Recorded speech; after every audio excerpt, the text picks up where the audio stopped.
Tag-ulan na naman! Kailangan na ba natin ng alien car na lumilipad? Joke lang, mukha lang alien. Check nyo to, 2023 Hyundai Stargazer GLS Automatic. For our Stargazer, you can fly it home for only 840,000 pesos cash and negotiable pa yan upon viewing. Now, hindi lang modern ang look, modern din ang payment option. Available din to for installment for only 149,000 down payment and 22K monthly for 4 years. Dito naman tayo sa driver side, guys. As you can see, all power windows are working. Yung mileage natin sa unit, guys, is 7,000 mileage pa lang.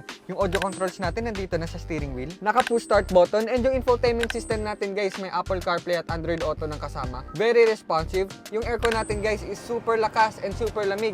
Again, yung unit natin is automatic at meron na rin siyang drive mode. At para less worry, complete papers na rin tayo.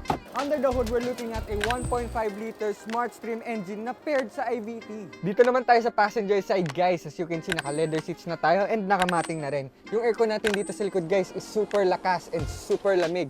Meron na rin pala tayo ditong 2 USB ports. Ang height ko nga pala is 5'8" at nakaset na sa normal driving position ko yung driver seat.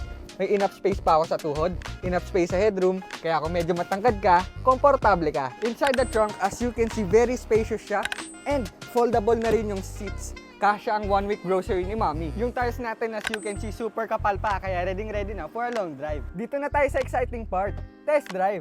Mula sa maluwag na space, modernong features, hanggang sa maayos na performance, pinipili ng Pilipino ang Stargazer kasi too much value sa presyo nito. Safe, comfy, at always ready sa bago at masaya na adventure. Para kang nagmamaneho sa ulap sa sobrang soft ng ride niya. Mahinhin pero malakas ang braking system. Kaya kapag may biglaang sitwasyon sa kalsada, kayang huminto ng tama at ligtas. Sa acceleration, malinis at tuloy-tuloy. Light at responsive ang steering, kaya di ka na mag-aalala sa daan o mahabang kurbada. Perfect para sa city driving at weekend escapes. Kaunting kaalaman, ang IVT o Intelligent Variable Transmission ay parang mas upgraded na version ng CVT. Gumagawa ito ng smooth at tuloy-tuloy na pagpalit ng gear ratios para mas komportable ang takbo. At mas matipid sa gas. Sa halip na ramdam mo yung shift, gaya sa traditional automatic, sa IVT, swabe lang. Kaya walang sabit, walang abrupt na arangkada. So if you wanna test drive this UFO car, you can come visit us at 14 Mauna Main Street, Barangay Piñan, Quezon City.